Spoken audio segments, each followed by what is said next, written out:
Hey everyone, welcome back to another episode of the Easy Conversations podcast, a podcast about having easy conversations. I'm your host, Furkan Dandia. In this week's episode, I'm honored to welcome back Dr. Romi Ran. Dr. Ran is a British clinical psychologist, coach, and speaker. She has over 15 years of experience working with individuals across the age span looking to transform their lives.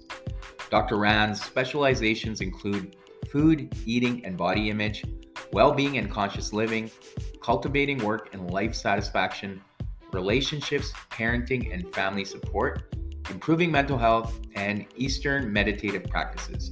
She provides one-on-one sessions to clients from across the globe. In addition, she conducts workshops, webinars, and retreats to the world's largest businesses, hotels, and wellness venues across the UK, Europe, and the Americas. Dr. Ran received her doctorate in clinical psychology from the University of Oxford in the UK.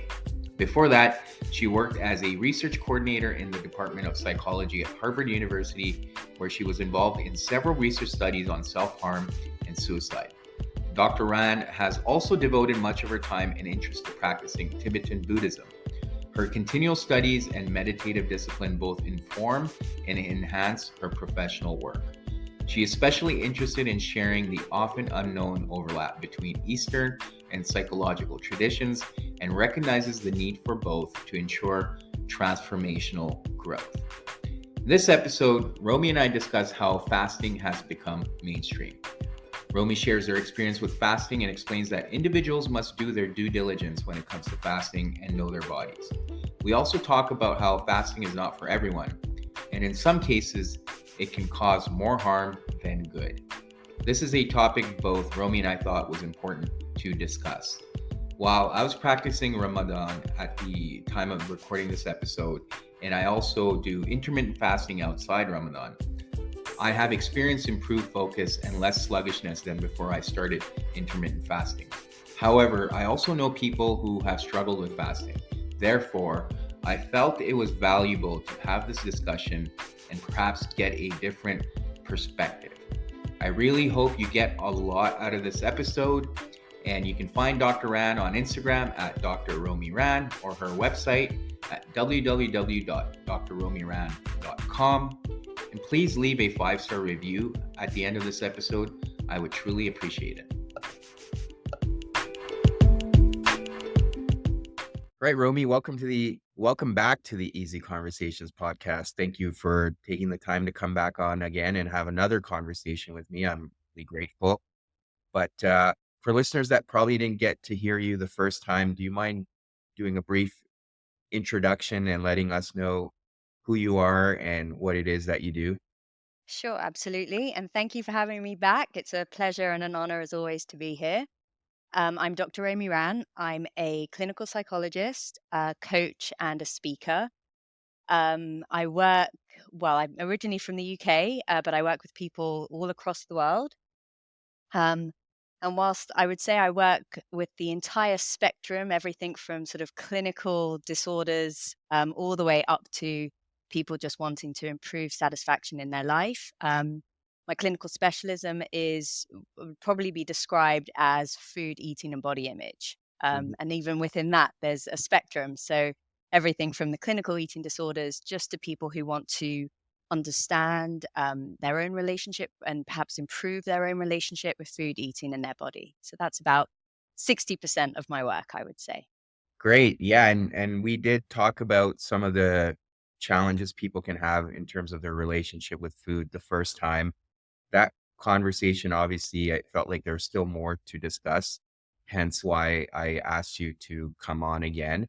And one of the areas that obviously is getting a lot of mainstream attention is this whole notion of fasting, mostly intermittent fasting. And then you hear occasionally about people doing extended periods, whether it's over days or a day, for example.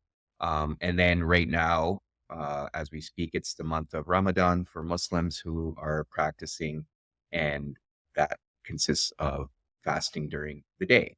So many different types, but I did want to explore with you, based on the work you've done, um, how fasting can help, or if there are other side effects that people may not be aware of, perhaps we can explore those as well today. Sure. I think it's important to kind of highlight the perspective that this would be coming to me. So the people that I would be seeing predominantly who are using systems like intermittent fasting or going on extended juice fasts or just dry fasts or whatever that might be.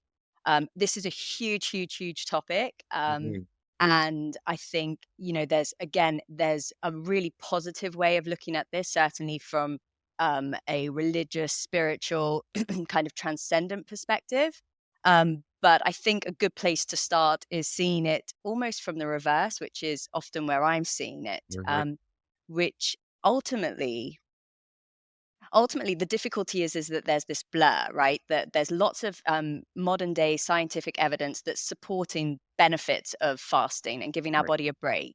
And what the evidence is showing is that it helps with a variety of different things, from blood sugar control, diabetes control, cell rejuvenation, kind of inflammation, a whole variety of different things. Even mental health is seen to kind of improve. And so that's really positive, and lots of people are kind of coming at this from a health perspective.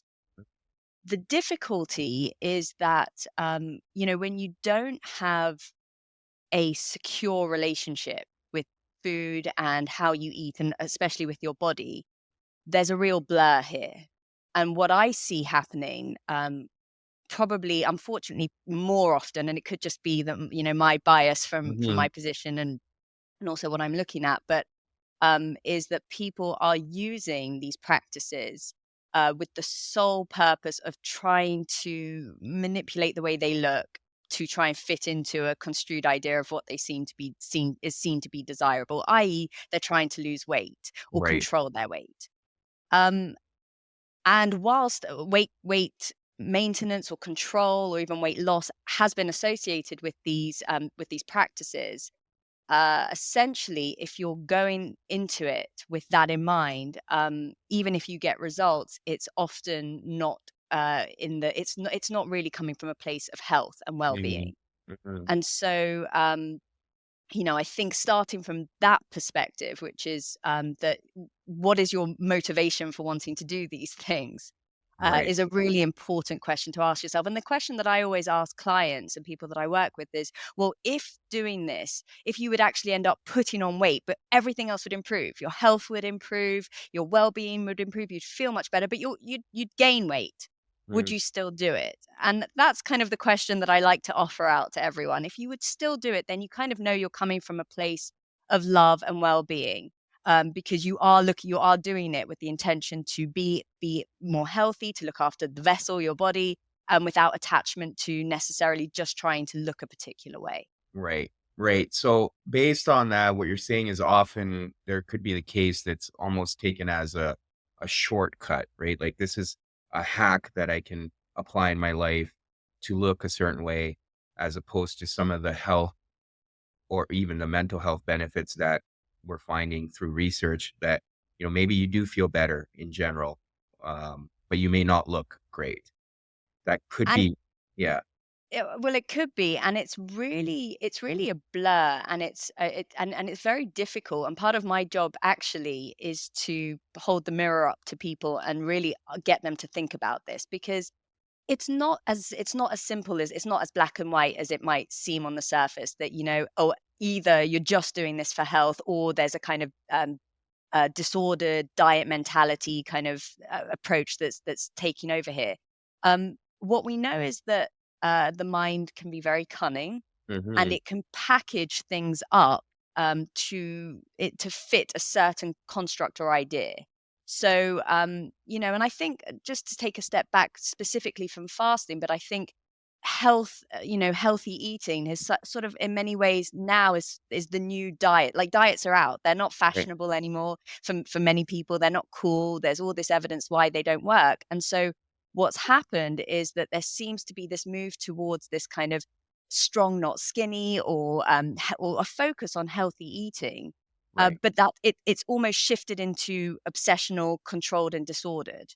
Mhm. And so it's difficult to know, well, am I doing this out of a place of genuine love and wanting to look after my health and my well-being?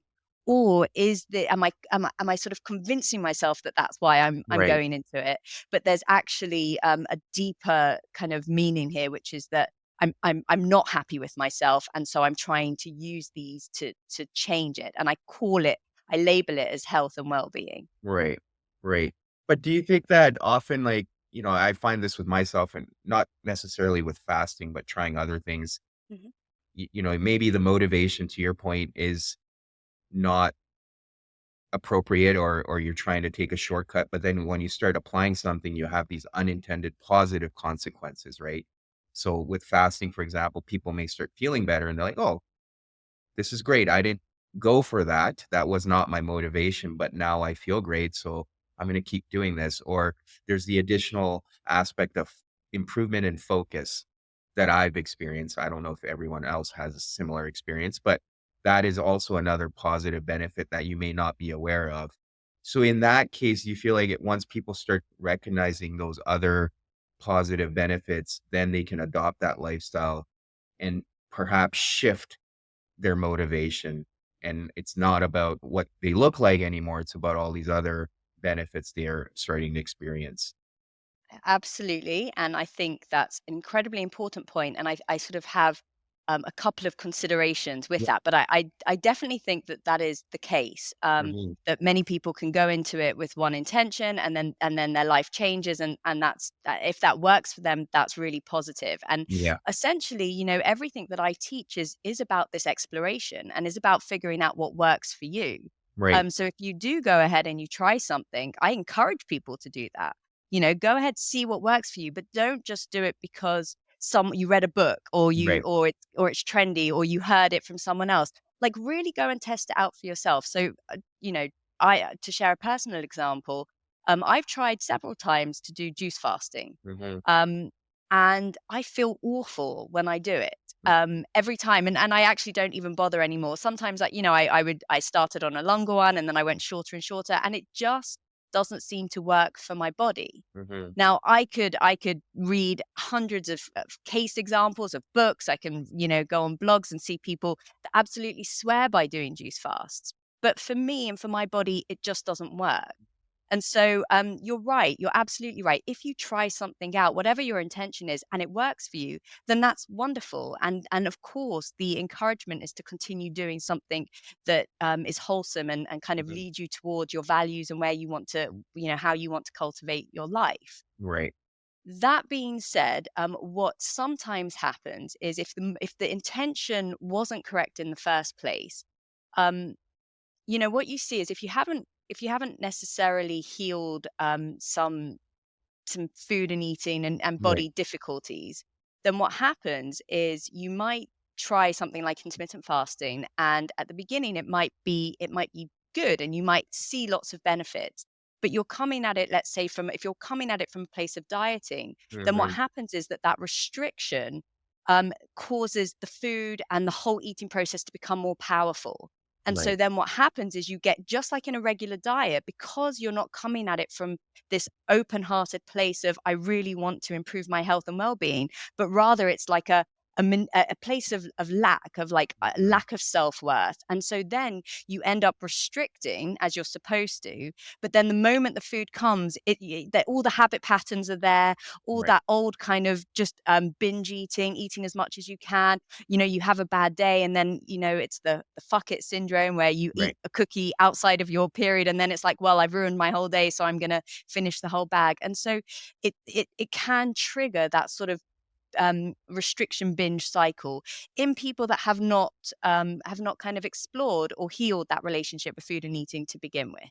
Right. Right. And that's such an important point because, and that's kind of where the clinical psychologist in you comes in, right? It's if the healing hasn't taken place, then to your point, the smallest thing can throw you off, and then you can have a negative thought pattern or dialogue with yourself and then go off the rails, right? So okay, so that's where the intention comes back and it's important where it's coming from and have we healed perhaps the body image side of it and being aware of it. Yeah, and just to give a really clear example of how this works, not just with things like fasting, but if you take something like, obviously veganism is really trendy Yeah. right now, but because it's trendy, what you see is that, and again, there's lots of evidence or people suggesting that you can lose weight or it's really good for your health and all these other things. But if that's your only motivation, particularly not so much the good for your health, but if it's more about the external, what how you feel and essentially how you look. What happens is people go on that bandwagon for a little bit, but there's that loss of authenticity because you're Mhm. coming at it again from this place of I'm trying to change myself because I don't feel I'm good enough. If you come at it from a place where many many people do, which is, let's say it's an ethical reason, like I really don't want to hurt animals, Mm. or it is health based but it's really from a health perspective. Like I had a client who was diagnosed with cancer and just decided I want to like rid myself of any toxins, and it really wasn't anything other than that. It wasn't about trying to be trendy or trying to look a certain way or anything else. It really was that very clear love-based intention. And as a result, what you see is that those are the people that really can continue on. They make they integrate this into their life because it's something that is really coming from within the heart of a place of like, I'm not doing this because I feel that there's something wrong with me. I'm actually doing it out of love for others, love for myself, that sort of thing. Right, right. And going back to the comment you made about knowing your body, right? And that's important too, because I tried going vegetarian and mostly because it was a trend at the time and it still is. And I tried it a couple of times and it just wasn't working for me. Like just and I had to stop because I was like, okay, my body's telling me that this isn't working and I have to listen. And as much as I could have stuck with it and perhaps would have adjusted, but I just didn't feel great. And I think that's an important thing to also note, as you also alluded in your example, you could try the fasting, but if your body's not responding, you have to listen, right? As much as everyone is saying, "Oh, this is great for you," and look at all the benefits.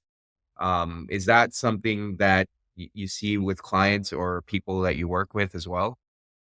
Absolutely. And I definitely see people that just stick with things because they think that they should. Mhm. And they're not listening to their body. And, and sometimes even um, their body, it's like a mental health perspective thing. Sometimes it's just that they get bitchy or angry, or they're not, their hormones go out of whack. There's a whole variety of potential. It's such a complex process that there's so many potential outcomes that can happen when you're not honoring your body and listening to it. And it's difficult when you're working with people, especially if there are people who have very strong, maybe it's even a moral, like ideology or something like that, or a spiritual or religious, and it's just not working for them. Mhm.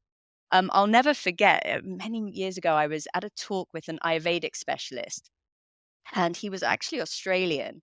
And he was doing this question and answer session, and everyone was asking him all these questions. He's very, very, very knowledgeable. And someone made the comment about eating meat, or whether you should be vegetarian. And obviously, from traditionally Ayurvedic, it's coming out of ancient India, Right, and predominantly, and that is it's a vegetarian system. right. And here this absolute specialist and master, and he was really very, very inspirational. He sort of said, well, someone asked the question about not eating meat or that sort of thing, and he said, um, twice a week, once a week I eat chicken and once a week I eat fish. And there was almost like a gasp from the audience. It was quite interesting. There was so much judgment, and I was sort of championing in the background, like, yeah, yeah, thank you for saying that. Yeah. Because it really showed his authenticity. And he was saying a very similar thing. He kind of said, look, I didn't grow up. My ancestry, my genetics, they're not. I grew up in Australia where we're eating, animals all the time, and Right. that's what my body was, and that's how I grew up, and that's what my body was used to. And so I can still apply these principles, and I can really hold their benefits and see and reap all the benefits by continuing to integrate this into my life. But I also need to be clever about it, and I need to listen to my body and have that feedback, and not just kind of go all fundamental on this. And I Right. think that's what I see most, is that people can get caught up in certain ideas. If you want to try something, that's great. And if it works for you 100% of the time, that's great. And if it only works for you 80% of the time, do it 80% of the time. Mhm. There's nothing wrong with that. This is all about really learning, cultivating that intimacy with your body and trusting it, because your body knows what it needs and what it wants. Right. Yeah, yeah, for sure. And then the other piece I've noticed with just restricted eating during a certain time period, I find that's allowed me to be more disciplined and mindful of what I'm putting into my body. And at the same time, I've realized I don't need as much, whereas before I'd just be snacking or eating at all odd times just because felt hungry. But because I've been able to find this sweet spot for myself, it's really helped me, and I'm not eating as much, and I feel better and I feel more focused. I have more energy than I did before, which can be counterintuitive if you think about it. But there is that aspect of overconsumption, and you and I touched on it briefly in the last episode we did. But that is something I think is an important issue that's coming to the forefront with fasting. People are starting to realize that they don't need to eat as much. And maybe it's once you realize that, maybe you don't need to fast, quote unquote, but it's just getting that awareness, and how do you get there, right? Absolutely.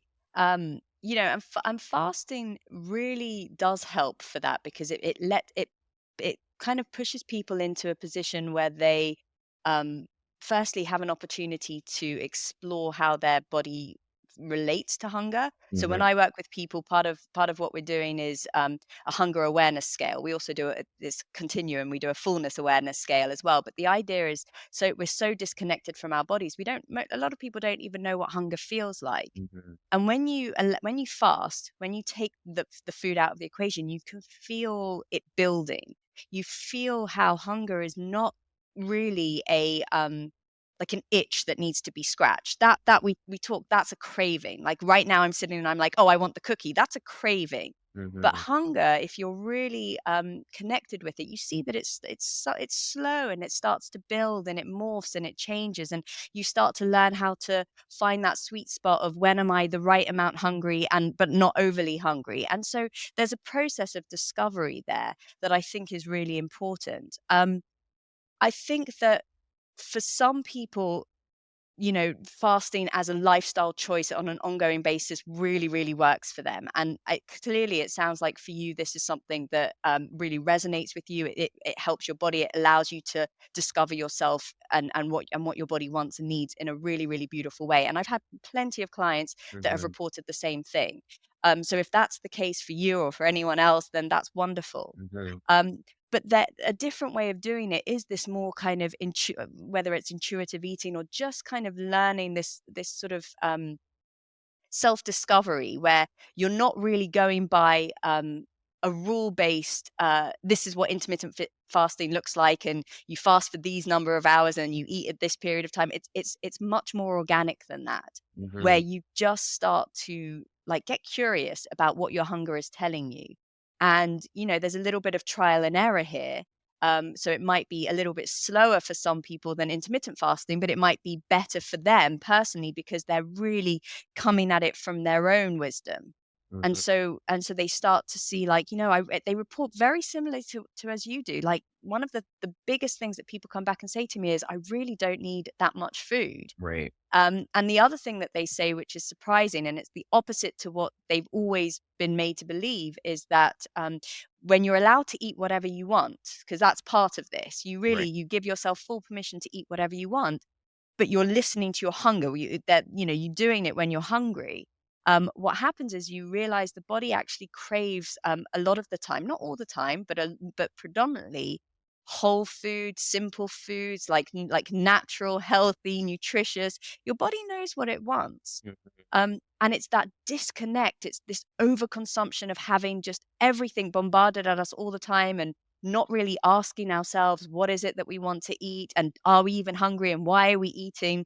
And all of those sorts of questions that are just completely ignored, that sort Right. of leads to this mindless overconsumption. And then you see all the knock-on effects that you described, which is a lack of focus and not feeling healthy, impact on well-being, health, etc.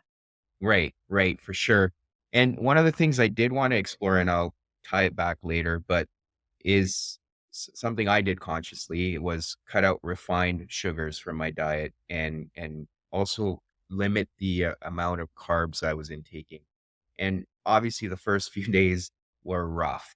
But after that, I found that, as you were saying, we may crave a cookie. I don't have those cravings, but I am way more mindful about um, just the hunger aspect as you were talking. And it's easier for me to feel full after eating just light.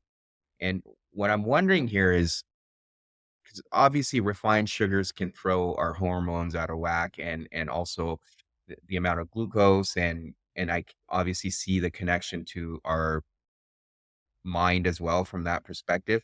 Mm. What are your thoughts on that in terms of being aware of the stuff we're consuming too? Okay. This is the favorite question that keeps coming up. People can't see me, but I'm Yeah. smiling now. I'll start with a disclaimer that there's no way that I'm going to be able to do this justice in the amount of Right. time that we have. Right.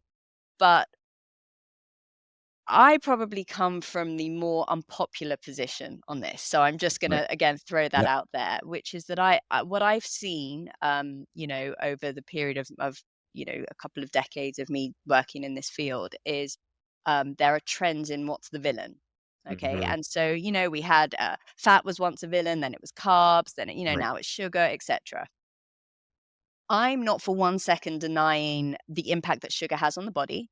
Hmm. And I definitely agree that there is too much just processed sugar in foods in general. Like you don't need I see, I'm looking to buy a pizza for my kids and I you don't need to have sugar in a pizza. It's Right. completely unnecessary. So I think, I'm in complete agreement that there is across the board an overconsumption of sugar and and particularly processed sugar, and it's being shoved into things where it's completely unnecessary. However, I also see that there is this massive, just this villain that has been made out of sugar, and conversely, if you want to take it even further, things like carbohydrates in general, white rice, that sort of stuff. Right. And I kind of want to just take a step back and just breathe for a minute, Hmm. when I hear these sorts of arguments, because, let's just take white rice, for example, which a lot of people say is a big no-no. It's a simple carbohydrate, converts to sugars, et cetera, very Right. quickly, spikes the sugar, spikes your insulin levels, etc. The point is that we're talking about, a great proportion of the world's staple food here. And in those cultures, we're not seeing obesity like we are in the Right. cultures where we're now trying to restrict them. So I want to be really cautious and careful in demonizing any kind of food group. Hmm. With sugar particularly, again, I sort of bring it back to the individual and offer out this personal exploration, or invite people to do this personal exploration of, when you say, because I have so many people with disordered eating come and they tell me they have a sugar addiction, and I'm like, well, what exactly does that mean? Let's really break it down. Like, is it all types of sugar?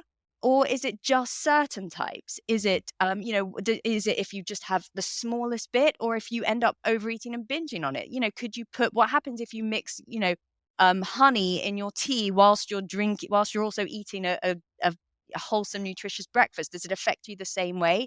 What about fruits versus white, table sugar? Let's just get really clear about what we're talking about here. Hmm. Because otherwise what happens is that we get into this really black and white thinking of, I have to cut out this entire food group, or this food group, I can't have it.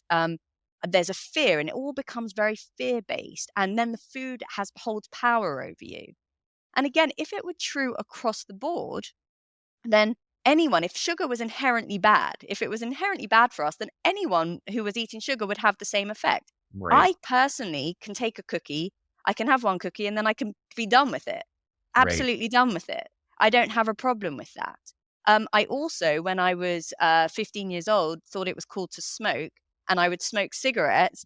And then when I got to 18, and I realized it wasn't cool, I took and I used to smoke quite a lot again around my friends, thinking it was cool, and I put the cigarette away, and that was it. I never touched it again. Right. So I do, obviously this is super complex because we're talking about personality types, we're talking about habit patterns that are formed.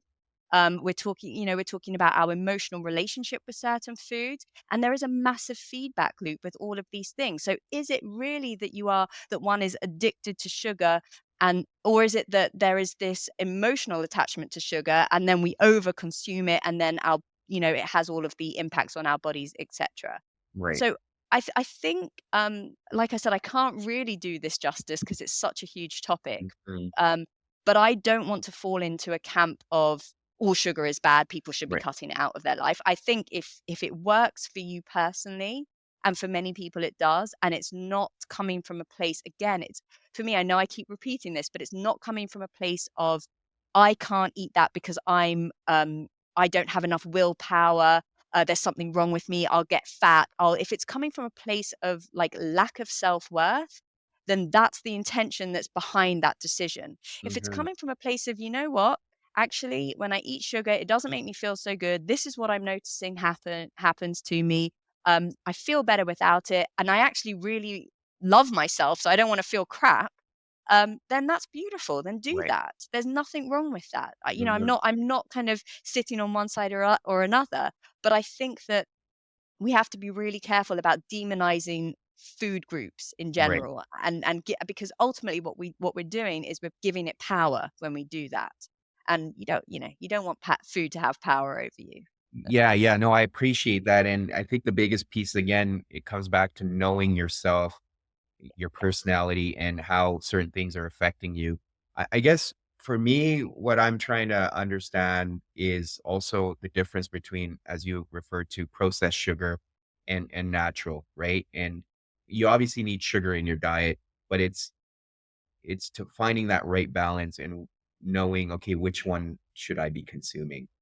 And again, And I guess it's complicated, right? well, you could read 100 studies, 100 blogs, 100 anecdotal evidence, and everyone is saying something different. And Mhm. that's where I think it becomes really tricky. So, stevia, for example, has become very popular, but then there's a whole movement against that, Yeah. and so I think I think it's important to recognize that there are trends, and that people's bodies respond differently to different things, and that even from like a cultural perspective, what our bodies have been used to over a period of time will be different for different groups of people. And so that's why I'm less interested in what anyone else has to say and has to tell me about what I should or shouldn't be eating. Mhm. What I'm interested in is discovering it for myself, like authentically, Mm. really through input, through putting the time and the effort in, because it's like any relationship. Your relationship with yourself, with your body, with food, with how you eat. It's like any other relationship. It's complex. And Right. it changes over time. There are, again, going back to the example that right now I can eat a cookie and I can put it away and it doesn't do anything for me. I've worked with hundreds of women, I'm not saying women particularly, but they go through the menopause and their Mm. entire bodies change to react to food completely differently. Right. I've worked with people who have lived in countries, one country their whole life. They move to a different country, and their whole relationship to food has to be looked at and changed because the environment is different. If the weather is different, the climate, there's so many factors that come into play with this, that the only advice or recommendation or invitation I can give is to explore it for yourself. Do the work. You've Mhm. clearly done the work. You're exploring it and you're playing with things and you're seeing, well, how does this make me feel? And is this good for me? And it's wonderful that it works for you. Mhm. It's Mhm. absolutely wonderful. And I don't, I'm not, absolutely nothing wrong if you're following a particular program that you've tried and tested, and all you're seeing is that it's improving your lifestyle Right. and how you feel, then that's great. But that might not be the case for everyone else. So Of each course. person is responsible for their own health and well-being. Right. Right. And that's I guess that's the biggest message, right? Is taking that responsibility and we've covered that a few times, is exploring and seeing what feels right and what doesn't, and not listening to the noise around you, perhaps. And what happens when you do this with food? And this is probably my where my interest lies in everything that I do here with food and eating is when you learn how to do this with food and you learn how to listen to yourself and you learn how to not hear the noise from whether it's other people, society, culture, celebrities, whatever it might be. Yeah. You're opening a gateway for yourself because you're starting to trust yourself daily in this very raw and authentic way. And so then it bleeds into all other aspects of your life. You start to learn, like, actually, everyone is telling me, this is who I need to be or how I need to present in the world, but that doesn't feel right for me. So why am I doing it? Hmm. You start to cultivate this trust that you're okay. Actually, you're completely okay. You don't need to just follow along with what other people are saying, even if it looks like it's working for them. Just come back to yourself, and you're learning it. You're practicing it with food and eating. Once you get some mastery over that, you see it just bleeds everywhere into your life, and it's very beautiful, actually. Right. Yeah, yeah, and speaking of that, I guess the next thing I wanted to chat about was also the aspect of mental health and the mind when it comes to Okay. eating. And, again, I'm just gonna talk about my personal experience. I find, like, there is an aspect of focus, as I alluded to earlier, and overall just general well-being from a mental perspective that I feel with how I consume food. Now, why is that? And obviously we can talk about the biological side of it, and that's probably a lot more to cover than we have time. But how can our relationship with food affect our mind and our mental health? Food is the sustenance of life. Hmm. And you'll hear all these great spiritual masters talk about, what you're consuming, it becomes you. Uh and there's also, in the West, we sort of differentiate between mind and body, and in other Right. traditions it's not differentiated. It's mind body. These two things are intimately involved and working as one, almost, or they certainly influence and Right. impact one another. um because we have to eat every day, we for most people at least, you're eating, or because food is such a backbone to our survival and our life, and in many cases our enjoyment as well. um when you have difficulties with that, it's all consuming, absolutely all consuming.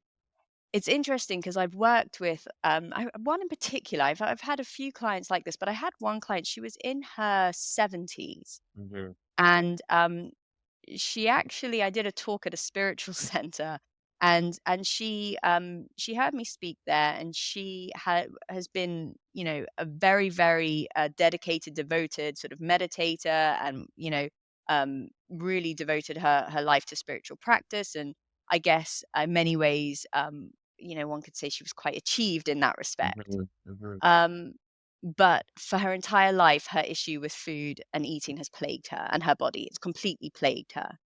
And what I saw was that this was just a complete barrier to not even just her sort of own sort of spiritual journey, but just her general well-being. Every single day she was faced with this challenge of what she should or shouldn't be eating, how she should or shouldn't be eating it, how her body felt, what it looked like when she stood on the scale.